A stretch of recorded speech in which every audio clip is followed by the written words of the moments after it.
बिस्मिल्लाहिर्रहमानिर्रहीम। Today our topic is enzymes. Basically enzymes क्या होते हैं, उसकी कैरेक्टरिस्टिक्स क्या होती हैं, एंजाइम्स की कौन कौन से फैक्टर्स जो हैं वो एंजाइम्स की एक्टिविटी को इफ़ेक्ट कर रहे होते हैं। इसके अलावा मैकेनिज़्म जो होता है एंजाइम एक्शन का वो किस तरह से परफॉर्म होता है और एंजाइम की स्पेसिफिसिटी क्या होती है।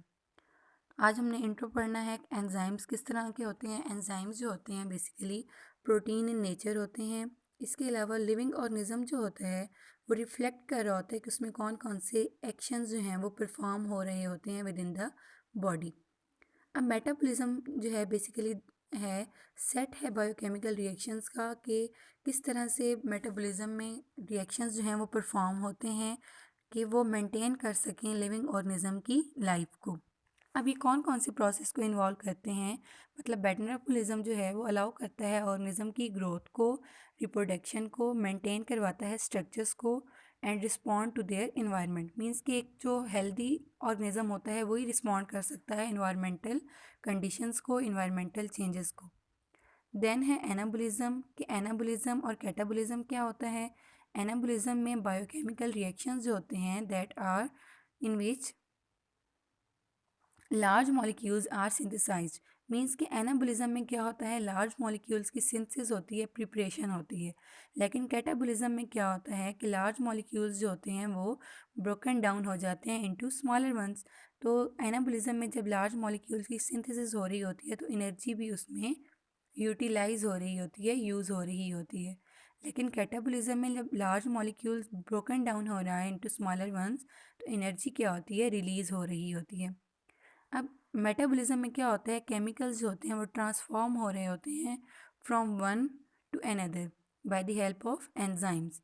तो एंजाइम्स जो होते हैं क्रूशियल होते हैं मेटाबॉलिज्म के लिए बिकॉज दे एक्ट करते हैं एज अ बायोकैटलिस्ट कि किसी भी रिएक्शन की, किसी भी पाथवे की, किसी भी मैकेनिज्म की रिएक्शन की स्पीड को स्पीड अप किया जा सके। तो एज अ बायोकैटलिस्ट एक्ट करते हैं और स्पीड अप करते हैं, रेगुलेट करते हैं मेटाबॉलिक पाथवेज को।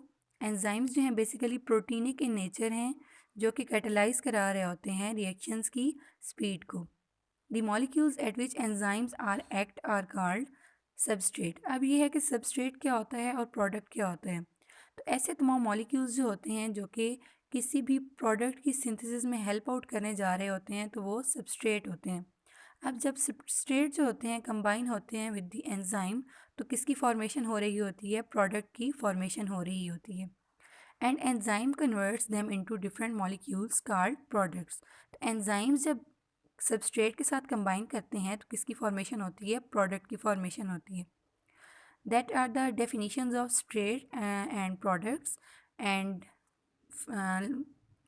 We discuss anabolism and catabolism and we discuss metabolism कि मेटाबोलिज्म क्या होता है, एनाबोलिज्म क्या होता है, कैटाबोलिज्म एनाबोलिज्म से किस तरह से डिफ्रेंशिएट करता है और सबस्ट्रेट और प्रोडक्ट में क्या डिफरेंस होता है। देन है एक्टिवेशन एनर्जी।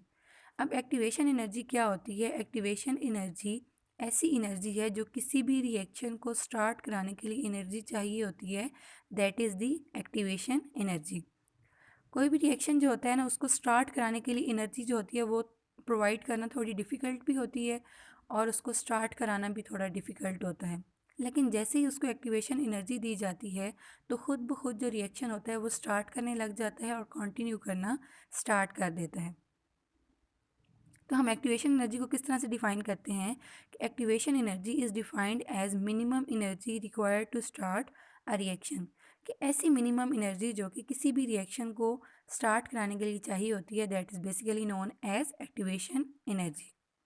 देन है कि एंजाइम्स जो होते हैं वो समटाइम्स एक्टिवेशन एनर्जी को लो भी कर देते हैं।